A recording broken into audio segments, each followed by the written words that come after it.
Tilandire ku program ya Sports Access pano Zodiac program ya nkhani za masewero. Dzina langa ndi Aida Mwambazi potunikira nkhani zosiyanasiyana kuphatikizirapo nkhani yokuza ndi mpikisano amene ku Morocco WAFCON. Kodi timu yathu ya Scorchers mawa ichita zotani amene ikhale kumana ndi timu ya Nigeria komanso taona ndithu masewero akuyamba makamaka ayamba ndithu la mulungu lapitali kumene tikhale tikuona kodi matimu athu ayamba motani komanso tikuyembekezera zotani. Commonwealth kumene konso kuli matimu athu kuchokera kwathu kuno ku Malawi, ndipo timu ya Queens taionako ndithu masewero amene asewera kupeza kuchipambano komanso kugonja tikhale tikuona pamene tikupitirira ndi mpikisano amenewu tikuyembekezera zotani komanso tipanga assess kodi performance taiona motani. Kwathu kuno ku Malawi FDH Bank Premiership matimu atatu akadali pano ndi amene ndithu akutsogolera pa mndandanda kungosiyana zigoli zokha tikamba za Mighty Wanderers osamanso Super Strikers komanso Blue Eagles. Kodi ligi akhale akutenga ndi zimenezi komanso zambiri tiyeni tikhale limodzi.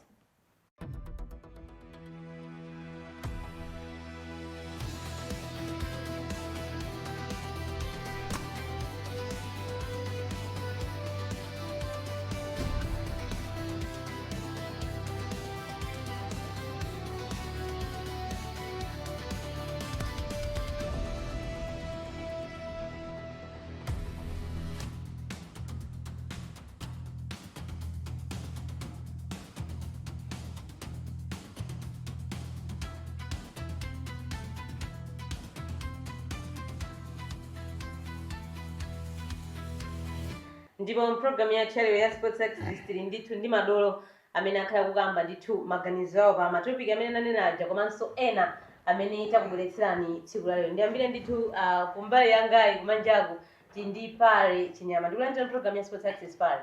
Ziko mkwambiri. Pano mzaireresa tsiku lina. Namba ndai zati kana mmenyana. Ndipo zopanda ntchito zina. Ndinajambula nkhani yake debate. Zopanda ntchito ngati Messi Ronaldo. Wabwera ndi gome wangufira ndi auje. Mali yangu pacha. Koma bebola. Vinicius Junior. Iya usati ya vino ine napompana. Koma ina yake kaende kuja sima kaende kuja ndaiwalira.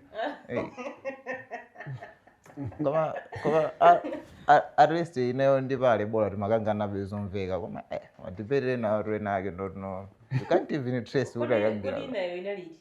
Vinicius yomwe. Yeah, itaiwala ya Vinicius ndiye kuna bedo. Goma manena ya inero. Ora ndicho sapingo. Maona? Don't know. Ya chabichabe. Koma ndakulandira program yathu. Aiza ndakulandira so program ya Sports Access. Koma gome ni mina ndio yambo pangira limodzi. Yeah. Koma ndakulandira. Ziko mwambie. Henry ndakulandira so program ya Sports Access. Yeah, ndatokoza kwambiri. Makama nkhani ya Vinicius Junior kunena kuti zikatheka bwino akhala kubwera ku timu imene ya Arsenal. Akatani. Latest development ndiona kuti akatani. Afuna akambirane. Real Madrid still wants to keep him, so they want to discuss a new contract, a long-term contract.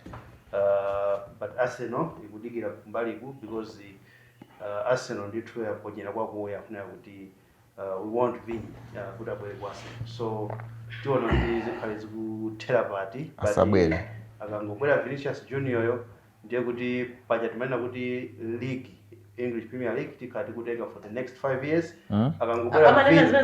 akangobwera kutenga for the next 5 years amanena mwali ndani amanena ndani amanena hoka tugonjeza mwasi ya photos zimene wagonjeza so 10 years akuti manena ndio nimeona ngatoka napanga issue statement bena baki plus UEFA Champions League tikhale kutenga for the next 5 years.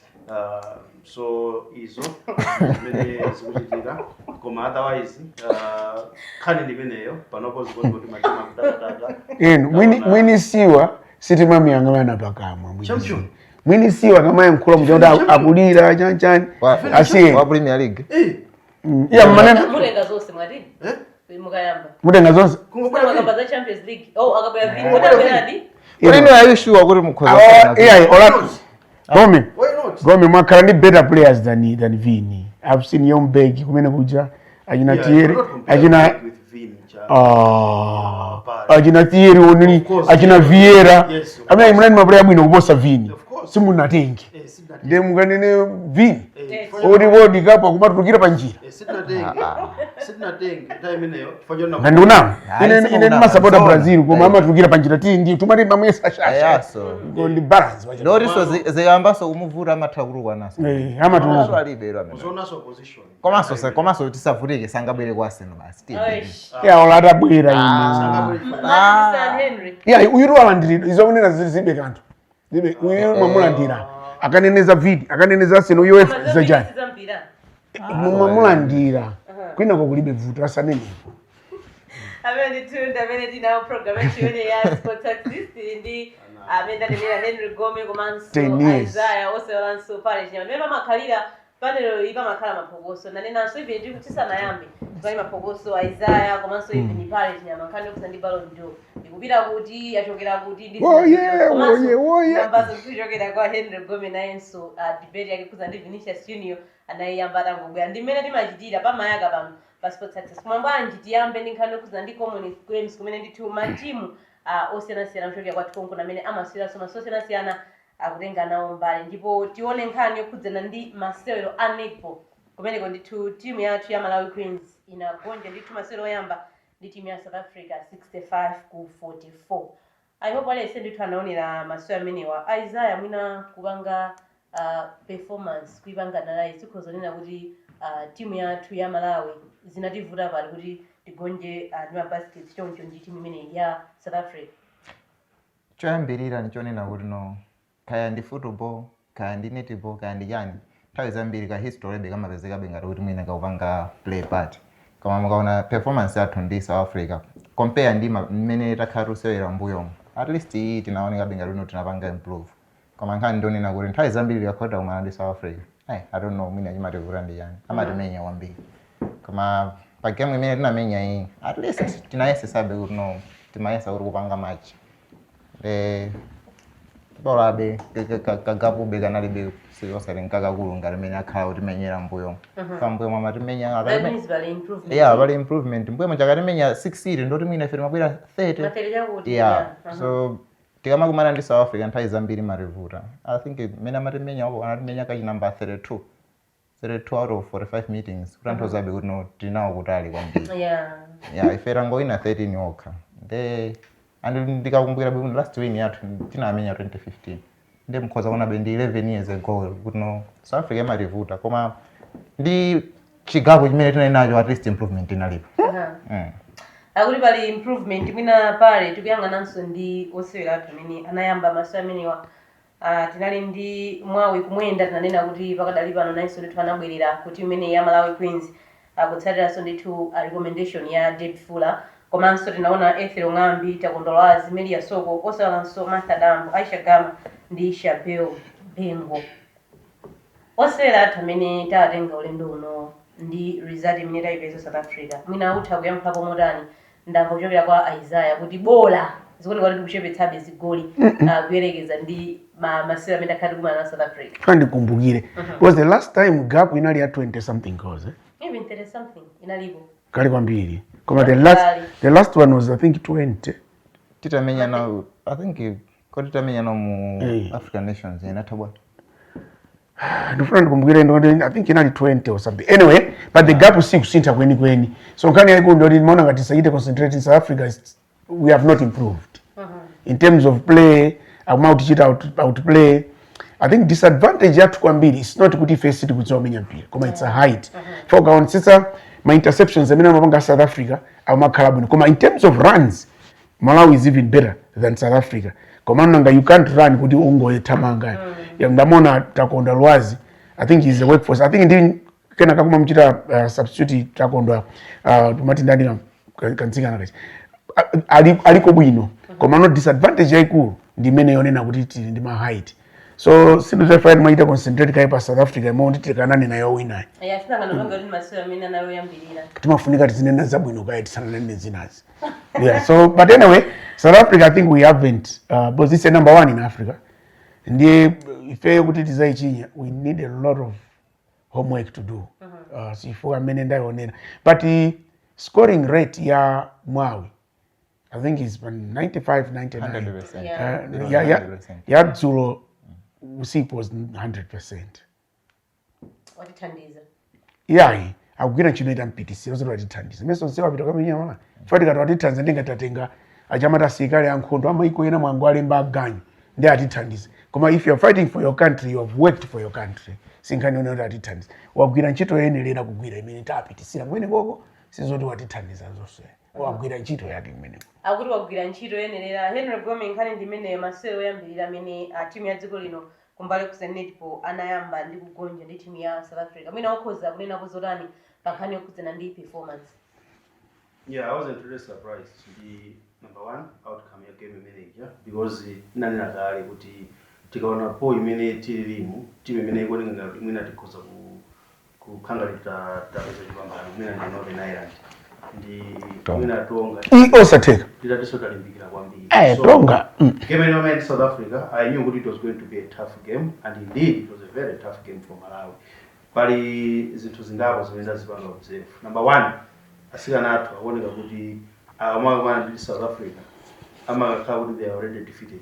Akumakhala ndi mtima uchaonena kuti okay, amasowa confidence. And pena amazapeza kuti mkatikati mwa game mucha ka pressure kama bwera amakhala nokati kuti they are playing under pressure.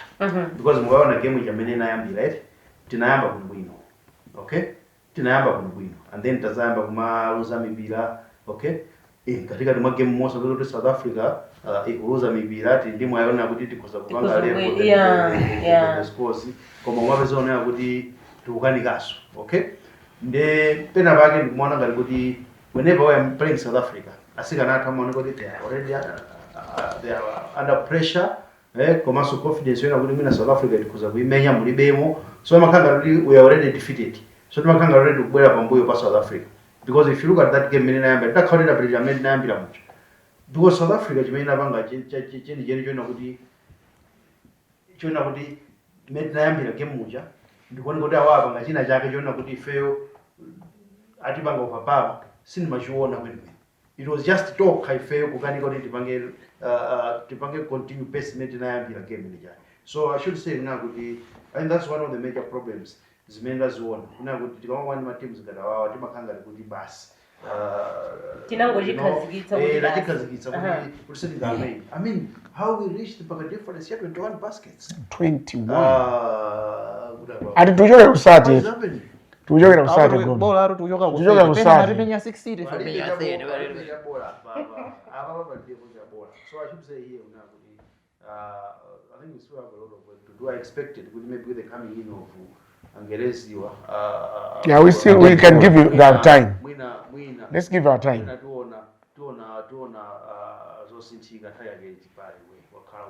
So very disappointing, but again came the other game, Northern Ireland, obvious. Nanziwa kuti tima imenya. Anyo mnadziwa. Yeah, obvious. And in fact people imene mukaiona timene kumaoneka kuti tikhoza kuimenya ndi imene ya Northern Ireland. Ndi taimenya.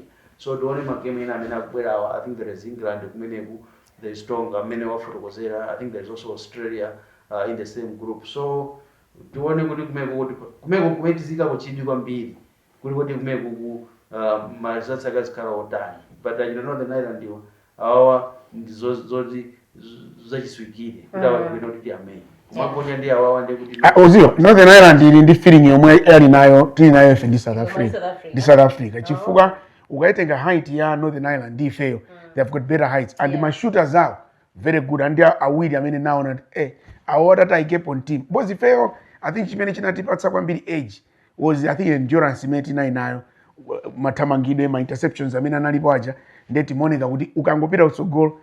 I liked Mwawi at some point kutatsala I think 5 minutes anangokhala ati paujeni pa goal paja ndamati angopenya anthu atatu ampezi waika angopenya anthu atatu waika so I think iyoyo the strategy imene ikozokhala yabwino. You can't do that with the South African team.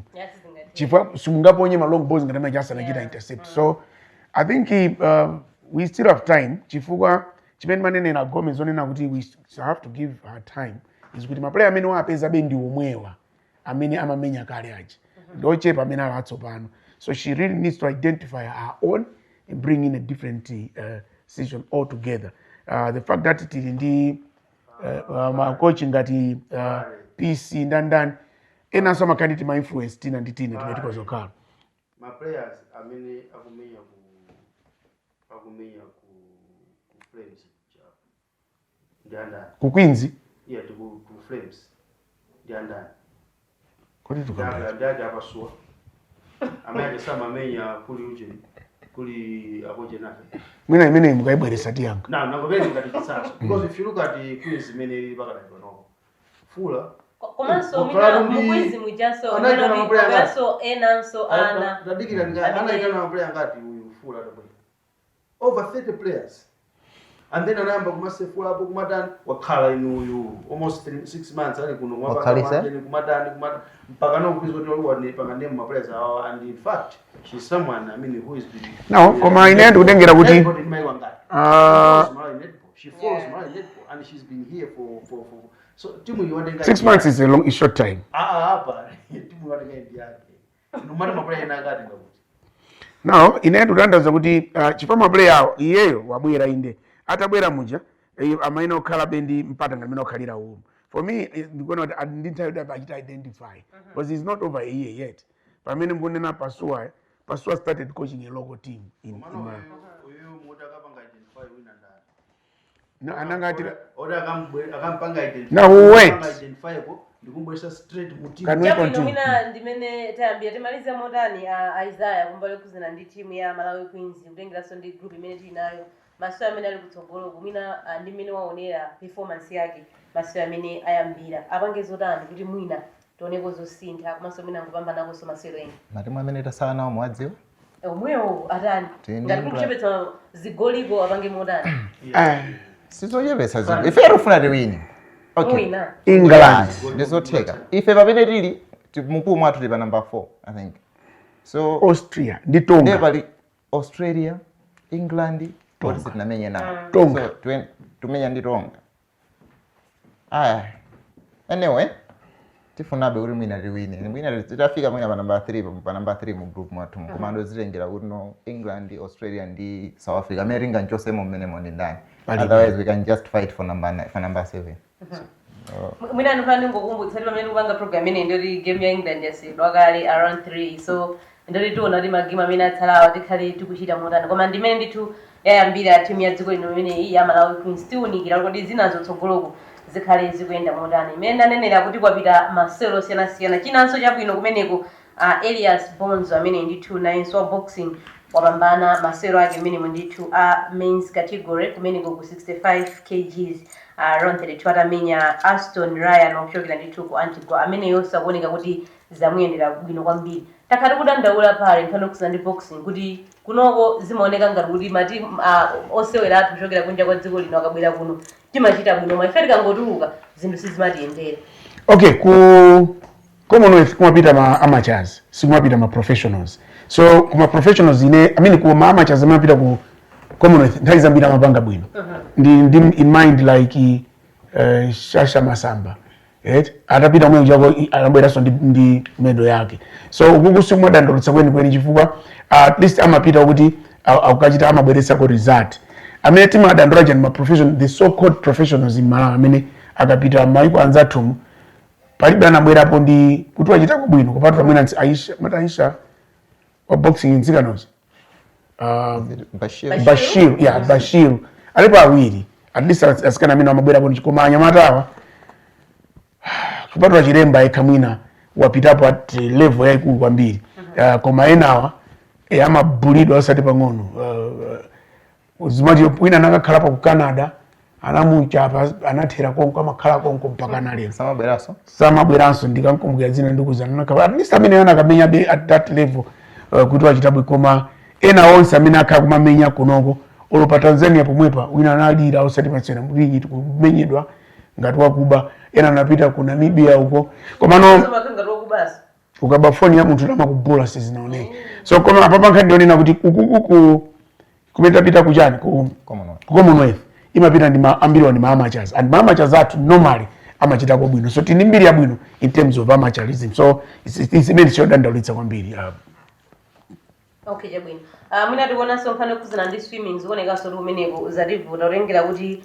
amene amapikisana nawo sanakwanitse ndithu kupita round ina. Tikaona ndithu Lucas Smith amene ndithu amalizira pa number 4, osaonanso ndithu Asha Banda nayenso amalizira number 4 pa 26 seconds imene ndithu anaipeza. Osaonanso Zo Rebelo nayonso ndithu women's category imene munso nayenso sanakwanitse ndithu kupita round ina. Zinanso zimene sizinayende kumeneko ku Commonwealth kumbali yokhudzana ndi masewera amene wa swimming. Isaiah swimming onde kose kutalirako I don't know mwina ngati tinakonzekera bwino kumene timapita otherwise ku category kukapeza kuti nono sinu mwaluza pena pake sizimapereka picture yabwino sofunika dola list wina wakaoneke bwino atakhala kugaluto wachitako bwino mona ku boxing of course wina waluza mwamulumpa of course mwamulumpa mafuna kuti mukambeza bwino zokhazi koma wina waluza kumeneko so at least ku boxing tapezabe wina wowina koma ku swimming kupeza kuti tosefe taluzako zonisa mwina sitinakonzekere bwino sizinapereke picture yabwino Henry kumbali yokhudzana ndi masewera amene pakadalipa na amene tasewelako kukamba zokhudzana ndi swimming komanso boxing inokhoza kukhala ndi zoyankha zoti anthu engaonena kuti swimming iyo ndoti zativuta basi dathera pompo pamene kumbali yokhudzana ndi boxing ndoti mmodzi amene wapambana pamenenso mmodzi amene ndithu wagonja kumbali imene yokhudzana boxing amene ndi Happy Ngwira amenenso ndithu wagonja mu men's category ya 80 kgs. Yeah, so this is round 32. Yeah. So it's a good mtunda badali bobu. Kutika feel. But I should say here una kuti ifeyo masculine disciplines are big. Sinti kuchita. So marizasa mina kubwera kudosa ndakuitsa. Because mukati muone even swimming imene tuikamba muona kuti preparation yake imakhala pamalo onena kuti sioyenera kumpikisano. Amachita zokonzekera mu swimming pool basi tindi swimming pool jeni tinamanga kuja aquatic complex kuna kuti standard yeni ya mapunga amene timachitira mpikisano ngati imene iyi chinangokhala chimene chija basi imene chidakhalira muja komanso madzi amakhaosiyana. That's what I'm saying. Okay. Kuno kusambira madzi ukwamakhala otenthera kupang'ono. That's what I'm saying. Pamakhala ndi standard. Okay. Standard imeneyo ndiyadamanga kuja. Koma chinango khala panopo is a blue elephant. Chinango siidwa chinthu chija panopo kati upiteko ukhoza kumva chisoni. Kuna kuti apapati panalowa ndrama mabiliyoni a ndrama kungoononga basi. Anthu omvetsa chisoni. Ministry ngati kuboma ngati kuti anomvetsa chisoni kwambiri. How can you spend billions and billions of money? Chintu chimene panopo if you go there, kungoononga ndrama just down the drain. Okay? And we talked about it that time. So immediately after Region 5, chinasidwa chintu chongopangidwa apando. Mpaka lero. 2022. Okay? Zisomvetsa chisoni kwambiri. Ndrama kumangoononga basi. Kodi anthu amaganiza bwanji. Okay?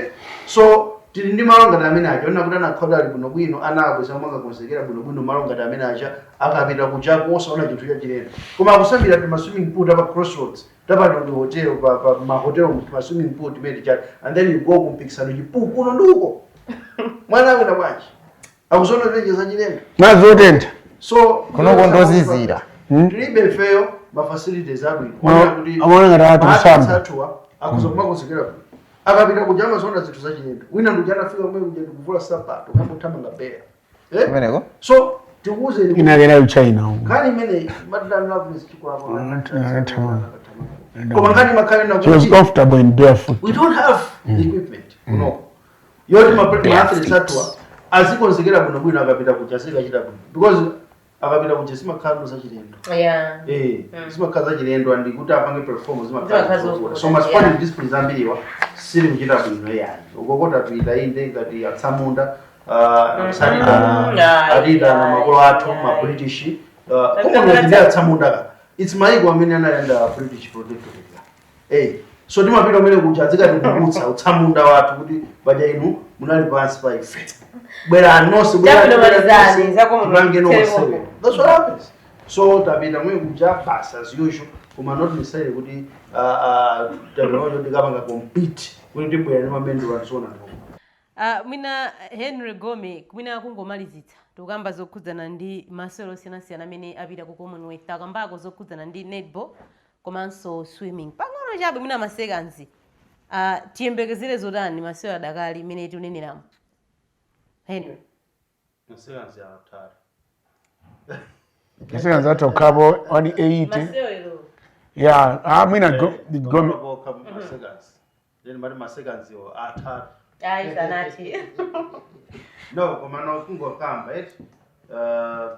generally because kunena kuti masewero ambiri siti machita bwino kwathu when we compete my international competitions osiyana because if you look at apa tukamba za swimming but kumene kuja kuli boxing mukamba utafika round of 32 komabe you see as we go kunena kuti kusogolo kubezoneka kuti mwina zativuta and so on and so forth nkhani yayikulu imene imativuta kwathu kunoko ndi ma facilities oyenelera onena kuti ma athletes athu akhoza kumakonzekera bwino akamapita kuma international competitions amenewa so kufanira kukonzekera kwathu kumakhala kosalongosoka when we go there tikumana ndi ma facilities osiyana for example nkhani ya swimming yomweyi muona kunena kuti mapu amene amagwiritsidwa ntchito mipikisano imeneyi ngati chicha chili ku aquatic sports complex ku institute chicha swimming pool chicha chimene panopo chinangopangidwa abandon chinapangidwa abandon kungogwira nthawi ya chani cha Region 5. After that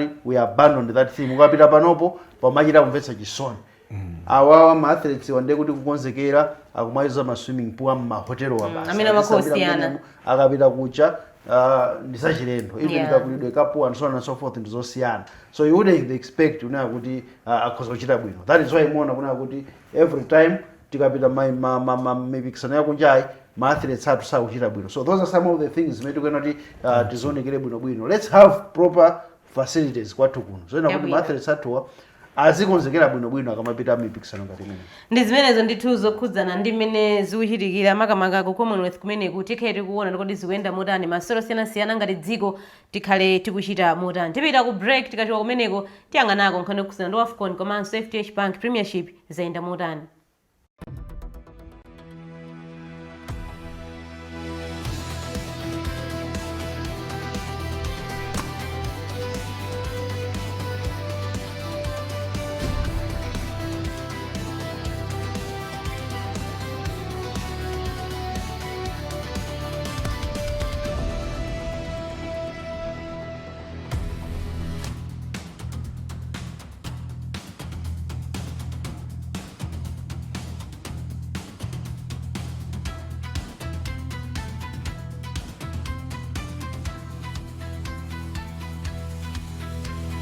kukulandirani ndithu chigawo chachiwiri komanso chigawo chomaliza cha program ya Sports Axis imene timakamba nkhani zokhudzana ndi masewero osiyanasiyana ndipo taonako nkhani yokhudzana ndi Commonwealth kumene ndithu masewero taona ngati dziko tachita motani pa bwanji tipite mu dziko la Morocco kutenga kuti dziko lathu makamaka timu ya Scorchers ili kumeneko kumene apanga qualify koyamba ndipo ikuyembekezera ndithu kusewera ndi timu ya Nigeria amene ali masewero yamba imene ili lachiwiri 10 o'clock koma zinthu zayambika sande kumene kunena ndithu ma host a Morocco agonjetsa timu ya Kenya 4-0 komanso mu group yawo taonakonso ndi timu ya Nigeria yagonjetsa timu ya Senegal 2-0 takati kuzikamba nkhani zokhudzana ndi mpikisano umene wa AFCON finally chinthu chimenechi chiyamba Henry Gome masewero amene tawaona tikuyembekezera zotani pamene chilichonse changoyambika chokhudzana ndi AFCON yeah of course naonera masewero awiri ndaona game ya Algeria ndi Senegal imene aliyoyambirira and then ma host Morocco amene akumana ndi Kenya Algeria kumenya timu ya Senegal 2-0 and then Morocco kumenya timu ya Kenya 4-0 zikuona kuti matimu amene wa ku North Africa ayamba bwino onse yapambana Morocco kumaso Algeria I think there is also Egypt joining my teams amene ali akumene ku North Africa usiku kuti ayamba bwanji because Egypt ndimene nayo mu group ya ife ifeyo tikuyamba Tuesday pamene tikale tokumana ndi timu imene ya Nigeria ma defending champions so I think kwa ifeyo game yetu kuyang'ana mwachidwi ndi imene iyi game yathu ulendo uno palibe zokwera kumpikisano umenewo chifukwa tili komweko mbuye mumakhamu kusankha matimu kuti lero ikati kuya South Africa kandi Nigeria koma panopo tili komweko so ifeyo takwera yathu Malawi basi yakwera timu yathu ya Malawi we are very optimistic kuti tichita bwino ngakhale pali ma challenges osiyanasiyana mmene taonera ma preparations imene ayendera especially game yomalizira imene tinakumana ndi timu ya Ghana yokonzekera kuti mpikisano umenewu panali ma decisions ena amene anapangika. You know, those technical decisions zimene pena pake zomakanga kuti zikutibwezeresa mbuyo. So we hope una kuti titaunikira napo kuti mwina apa sipanaende bwino apa bwanji titatere apa bwanji titatere. Komanso kumene kuja kuli my advisors, the likes of Sodesha kumene kuja kuti mwina athandizirepo ku technical capacity ndikuona kuti zonsezo zona bwino approach ya game etikaita kumana ndi Nigeria ikhala yosemphana ndi zimene takhala tikuzionasa, and we are hopeful na kuti tikhoza kuchita bwino. Tikhoza bwino tindima we have world class players in the team. Ine ndimanena kuna kuti if you have four even 3 players onena kuti world class players, stars, uyembekezana kuti they'll still bring a difference in the team. China chake ndithu chichitika because menali temwa Tabitha, your faith in the team, those 3, of course Rosie, so yeah, of course you have these 4 players in the team. I mean china chake chikozochitika. China chake chikozochitika. So let's not give up, let's not lose hope. Let's be hopeful kuna kuti we can still do well in this particular competition. We wish the girls all the best.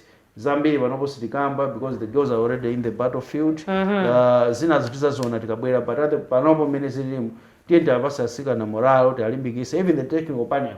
Zina zimene yankulana zija, we hope kuti mwamva njoka chana kuti tione kusinthika in terms of approach pamene tikuyamba mpikisano umene. Isaiah tikunena lero ndimande ndekuti tangotsala mwina ndi tsiku limodzi omwina maawazi kumene chabe amene tatsana ngati dziko Scorchers kuyamba kampeni yawo ndikuti ndi timu imene ya Nigeria. Mwina kutengera ndi imene takhati kuchitira zokonzekera komanso morale imene takhati kuionera timu imene kuchitira mu dziko la Morocco. Mwina kuwauza zotani tsopano osewera pamene takhati kukamba zambirimbiri tsiku lija ndi limene likubwera likuzana ndithu ndi mpikisano umenewu.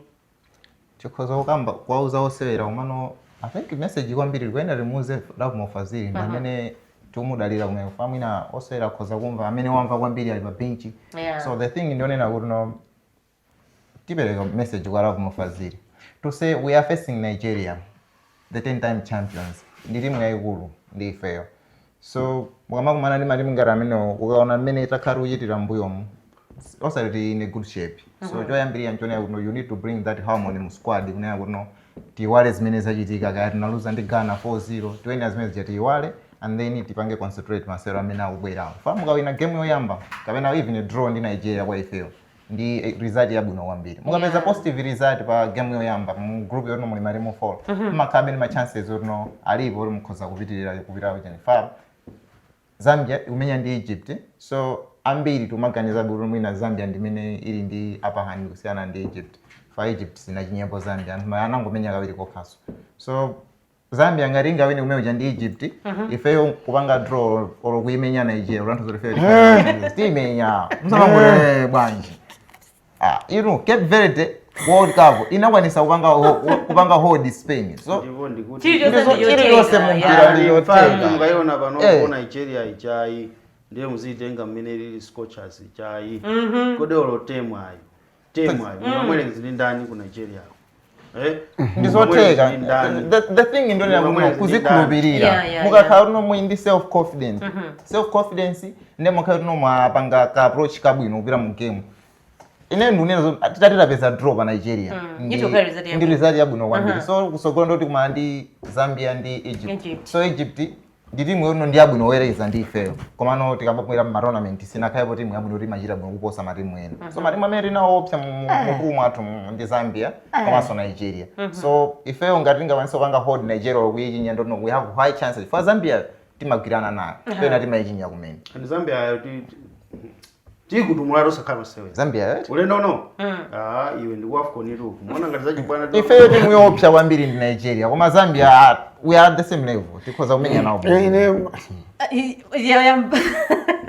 Uyamba ndio mayigira bani. Ayamba kale kale o. Ai ineyo timunene kaiza Nigeria. Tisanafika ku Zambia wa igubu dogo. Was one step at a time. Yeah. Tindi tough task imetu kena tigwire. Unfortunately ametu kwa profesi ukamenya datsika nayo. So mina nanena makosa na wili ndonena kuti afaziri aike zipolopolo zonse zimene kandi akasija usamene nawo. Kulibe kusungira. Palibe za kuti tikusungira kefa apa bado tukumenya. Kuti tikuyesa. Ena amati ichoke. Ndekuti professionals athu onse amene tikunena kuti apita. Ma professionals athu onse akalowe fa chongolowetsa ma pro onsewo awiri ambakale kunjenjemera Nigeria. Tabitha tema mbali yawo Faith Mai Malawi. Mai Malawi mom. Okada ni Mai Malawi? Faith. Ayo wasema. Mai Malawi momwemo kabzeri nde so tinima professionals opitira 5 which is almost half of the team. Right? So chimene chikungofunikira nchokuti ife tikunena ife tifuna kuti tifunire zabwino. Kuti timu yathu tifunire zabwino. Nthawi zinosa mafera be kumunzi. Tikapanda kusapota Scorchers zisapota chani. Scorchers. Ndi yathu basi palibe amene ngampatsa. So tifuna tingwachita tafune zabwino tachita encourage kuti afaziri ngati mukuonera put everybody you can put in. Kuti wina so asaza kuchiteni blame kuti munasiya kozitena pambana ikani onse amene akuyenda kumenya fo munatuza kuti panopa muli ndi team yonse imene ikuyenda kumenya. So ngati ilipo team yonse iyike ni yonseyo.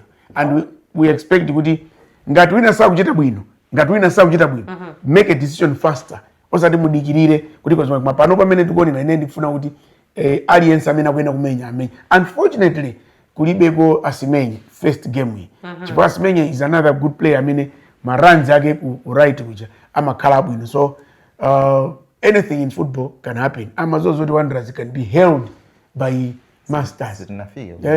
Amaziwa ndani kuti amazozoti Dynamo zikoza kumenya bullets ndani. Kuti bullets zikoza kuchapita. Atanzano atamaziwa. Koma sitinafike kumene kwa Isaiah mwana kotona ndi point. Yokuzana ndi Scorchers yomwe. Ku Scorchers mfanene kuti no. Choyambirira mwina faziri chimene angapange kwambiri is to create toughness mentality in players.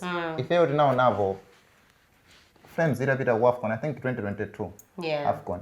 We managed to play a draw in Senegal. Yes. We lost to Morocco 2-1. Koma the game imene mugayenga imene tinkasewerera nthawi imeneyi. There was that toughness mentality among my players.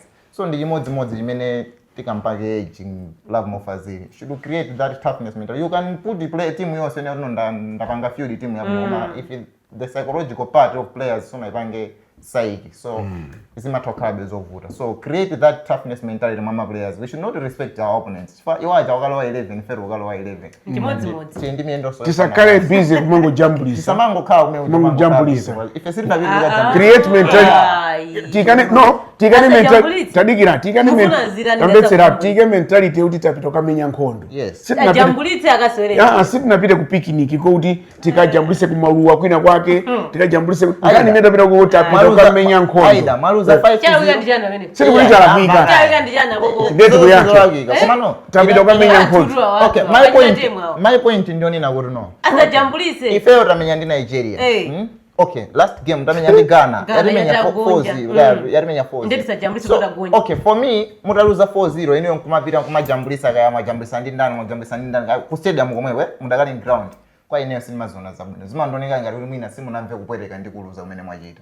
Ngati mwaluza inuyo. Koma ma pictures enawo ndi ine sipanalipa ground. Aiza radikira timusi. Kani yaikulu. Tapita ku nkhondo tikuyena tiziita za nkhondo. Kandi mbindikiro tenti pange mbindikiro. We're not there to play. Chifukwa anthu akhale ndi mentality yoti tukamenya mpira. Osati tingati tiri ku picnic kapena ku honeymoon. Imefuta tizika jamba. My point ndio nina kuti no. Let's say ndifuna nimalize. Ineyo ndibe vuto ndi zimene akujambulisa. Koma nkhani ndunia zono let's say ife mwina point ndio taluza. Koma zono. Yeah. We have seen Ronaldo nthawi zambiri akakhauri timu ya loser. Simungampeza ali busy kujambulisa niwe. Ineyo munapeza amakhala kuti munthu uja inuyo maona zithuzi zatsika nathu akujambulisa ataluza. Nene zimenezo. Koma point ndunia kuti to create toughness mentality. Ndifuna ndipange connect. So chabwino zijambulisa reaction itu imakhala automatic. Inezo ndibe na uko ndi photoshoot taona in fact maiko onse amene apita kumeneko akuchita photoshoot inezo ndibe nazo kujambulisa ku photoshoot sifuto onse maiko amene apita kumeneko mwina apa lero ndamene komano mwina issue noni limene yona kuti ground yet ma reactions azooneka oneka kuti anthu zinthu zikuluwa tufuna awawidwa ali ndi mtima just to say kuti akochi anatenga ma players 23 member squad kupita ku tournament imeneyi mukamapita ku tournament mukapanga name final squad chakuti mupita ku tournament player wina aliyense amene mwatenga amakhala kuti inde kuti ndi player uta ukamenya tikamapita ku tournament final squad ndi iyi kusenzera kuti akochi ziyamanena kuti ndikuyesa ma player game ya Ghana akochi kumene kusikoyesa ma player when you name a final squad kupita ku tournament imakhala player wina aliyense pajapa wayesedwa and wapanga qualify kuti ukamenya tournament moti ma players onse 23 amene atengedwa acha amaja they are eligible to play kumpikisano kumene anawayesa zoti akuti ndikuyesa ma player before kupita uko ma friend awira menya kuti nine ma friend 9 sunga yesa panopo we are now looking forward kunena kuti timu yathu ipangiza kupya kumeneku we are behind the girls ife tikuwapasa support yokwanira and the football association has done that boma lapangaso chimozimozi panopo chimene tikuyembekeza ife chona kuti no girls go coaches and ikuti muleni Nigeria timu ina kuti yojeka bwinobwino chabwino ikuti muleni osakaso masewera ndi zimenezo ndithu zokhudzana ndi mpikisano amene wa AFCON imene ukuchitikira mu dziko la Morocco inenso ndi pambuyo pa Scorchers imayikonda kwambiri timu yathu imene timatibwetsera zabwino zimene tikhaye kuziyembekezera tifuna zabwino mawa amene akhala kumana ndi timu ya Nigeria nthawi ya 10 o'clock tione kuti zikhale zikuyenda motani bwanji timalize ndi ligi yathu yaikulu yakwatiko kuno ku Malawi kutengera kuti kumeneko zambiri zachitika ndithu mawiki amene apita wa week 11 kumene taona timu ya Mighty Wanderers komanso Silver Strikers afananitsa mphamvu ndithu ndi matimu a Masters FC komanso ndithu timu imene ya Luana Mitundu nthawi imene ambiri amayembekezera ikhozotenga ndithu 3 points tiyambe ndi magemu adzulo tisanafike magemu a Sunday amakamaka Saturday kumene tinaona kugonja kwa FC Binyasa Big Bullets mbiri imene yalembedwa tiyambire ati Saturday kugonja FC Binyasa Big Bullets koyenda ndi Dedza Dynamos unaonera masewero amene wa Parish Nyama mwina ukhoza kunena kuti unaonera masewero otani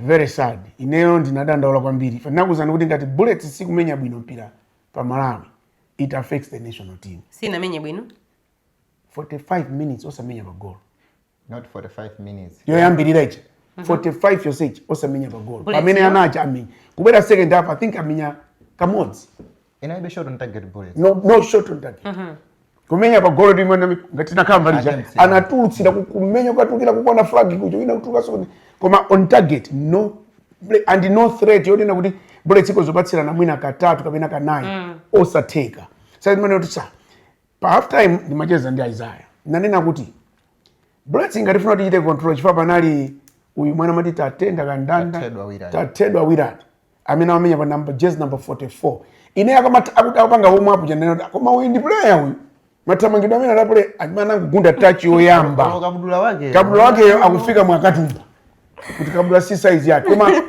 kungogunda touch yoyamba yokhayo neno mwana indiza mpira control tizipewa tichamango aveka kuti achinapita bandage pakati pachi amango aveka tawapita wasiya pa space then nazonotoke ngati Bullets aionera first half akamabwera second half they can pack the midfield kuti at least achite control chifukwa mpira ulonse umachokera pakati umakalowa ku Bullets kuja amapeta kumemnya pakonya ndikumapeza kuti akungoponya otherwise chigoli chimene chinachinyidwa cha Bullets it was mistake ya uyamumenya ku 2 uyu number 2 waoje anamusiya munthu and make matters worse amene amemati chiwaya amamenya ku 3 anasiya munthu kumbuya kwake osamuyang'ana fa munthu wangu kuchita no kumpira uja goalkeeper no attempt so my worry kwambiri siyo kuti Bullets 40 aluza koma nkhani ndionena kuti if these big teams are playing this way player instances funa menye Bullets and player Bullets ili ndi fear factor palibe so za fear factor and zimene kumenya ziyanzonena kuti I don't know and the mistake imene zapangana kwambiri technical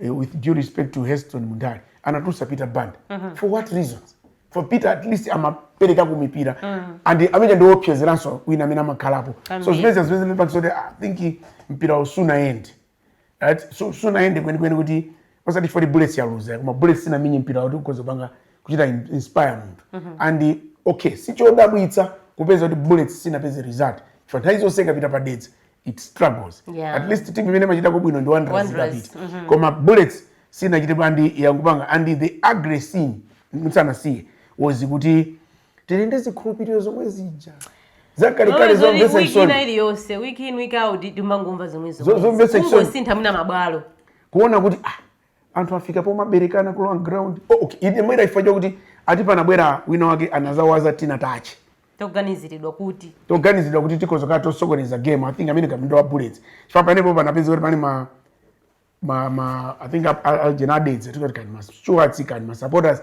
anakhala pa complain neno lowera so chimene chimene anapeza kuti ma stewards anali kuti and the aggressiveness inayamba kumachitika ngati ndeu yokokana ifika pa chipoti atukuvula malaya kuyala pasi paja kumanga bereka ma player kulonga ngatali mankhwala ndi awathandiza koma ngati zili zosamanyaza and let's think kuti ili pa mpira imene maiko anza kumaonera so those are some things been not sizabwino kwambiri kuba in terms of officiation koma game tusiya mapezeka tali pa FIFA that's what I'm saying kuti mina ngisimpira mapezeka pa FIFA plus paja so zimene zikamaoneka zikupereka chithunzi chola kwino and china mapereka kuti I think tidakali mu 17th century zachikale kwambiri 17th century sinafike so mu Gen Z imene afika pano pa kuti katuma panga nanga zone zimaoneka ku World Cup zimene za mangwa zinaliko ngati kulibe naona ina kena pangidwa kandi ku Saudi Arabia kaya kuti ngamira inkasuzumira pa chiboyo anaithamangisa yomakhupirira and anyway zizipindira chiri chonse I think waifotokozaso kwambiri zati ya FCB Nyasa Big Bullets ndi deza tena mwezi waifotokozeratu ndipite kwa Isaiah timu iwina izi Isaiah ndifuna ufotokoze nkhani yokuzana ndi masewero amene timu ya Mighty Wanderers yafananitsa mphamvu ndi timu ya Masters FC 1-1 kutulusa Adam Wallace last program mutandifusa ine nanena bura ine game mene ndi interested kwambiri kuti ndione inali ya Bullets ndi Dedza Dynamos because inali ndinaika fact yonena kuti Bullets mavutika pa Dedza Stadium so and unadziwa kuti gonja ifika umanena amene amanena pale kuti ine sini mazoti kozo gonja unanena kuti ine ndimadziwa chimangopangitsa nkhazi zimezo ndiya one nkhani ndonena kuti no Bullets pa Dedza Stadium imavutika nthawi zambiri amakhala omenya pa Dedza Stadium I think 2018 anamenya 25 games amene ori ligi jamalize osaluza anakafa ndi Masters pa Dedza Stadium 2022 I think anamenya some game ka around 22 or 26 choncho anakafa ndi Mafco pa Dedza Stadium ukuta kuona nthawi kana season yake kunali Dedza Young Soccer mu league Bullets inamenya bwino kumapeta kwa season kuti anakamenya ndi Dedza Young Soccer pa ya Jegwe yes anakamenya pa Dedza Stadium inakafaso so nthawi zambiri kama Korea pita pa Dedza Stadium imavutika now apart from kuvutika ukoko ineyobe pa half time ndinali ndi bwana pale now za unomene kumenyera Bullets yodale tifike mawa chigoli singa chini izozo ndi virus nani naso olara basa 20 hours sachinya mene mamenyera mucha kuti even tifike mawa singa chini chigoli tabwino pita ku game ya Wanderers mwina Wanderers meja abweteka kwambiri nchono one Richard Chimbamba na apweteka komanso amaponya kwambiri substitution bwana nthawi zambiri mwina marimu timakhulupirira kunena kuti no we just have to make substitutions timu ili bwino sitimamanga substitution timu ili bwino and you are attacking mugame rino nthawi game ili pa 1-1 you are bringing anthu amene akubwesa spark kutenga anthu amene akubwesa spark out and then mukubwesa maplayer wena ono mwina defender away defensive players so I don't know kuti mwina anaganiza chani koma chimene chinapweteka Wanderers kwambiri one ma substitutions yao two Richard Chimbamba anali mu top game mwawo pa tsiku limene so I wasn't surprised. Masters yapita mponda. Peter Mponda is always tough to face. He is always tough. Henry, tunaona so timu ya Super Strikers nayo so yafananitsa mphamvu ndi timu ya Luana Mitundu 1-1. Ana kumenya. That was my game. Ana wa kumenya. Yeah. For the week. Friday, yeah. Yeah. He picked Bullets Dedza. He picked Wanderers Masters. I picked Silver Luana Mitundu. And you can actually see my results games also atatu. Kusenza kuti anali ma games onena kuti yes matimu onekota ang'ono facing matimu oti akulu league favorites every season kwathu kuno ku Malawi but you can actually see my results mena akhalira Bullets yakafa huko, Silver draw huko, Wanderers draw huko. Makandidates akukafu. Makandidates akukafu. Mabanga zibezi. Ajani. Wanderers. Mabanga zibezi. Saka benya ni Masters, benya ni matimu ena umwe. Abana kwa ma decisions odi waresa kupichira attack. Ngome bitiriza submission hapo. Yeah, kumakandi mene yoyo. So you can actually see very interesting. My games mena endera weekend mene because of course kupeza chipambano as we speak right now. Ndiye kuti we have 3 joint leaders. Of course ngosiyana goal difference. Yeah. Kuti Wanderers kwa number 1, then is it Silver kwa number 2, Brigos kwa number 3 kuma. And Wanderers ndio jendera kufana na Gili Jones. 22 points. Ndi Silver? Yes. Also and 14 difference plus 14 plus 14. Yeah, but Wanderers have scored more goals. Goals ambili. That's why kwa number 1.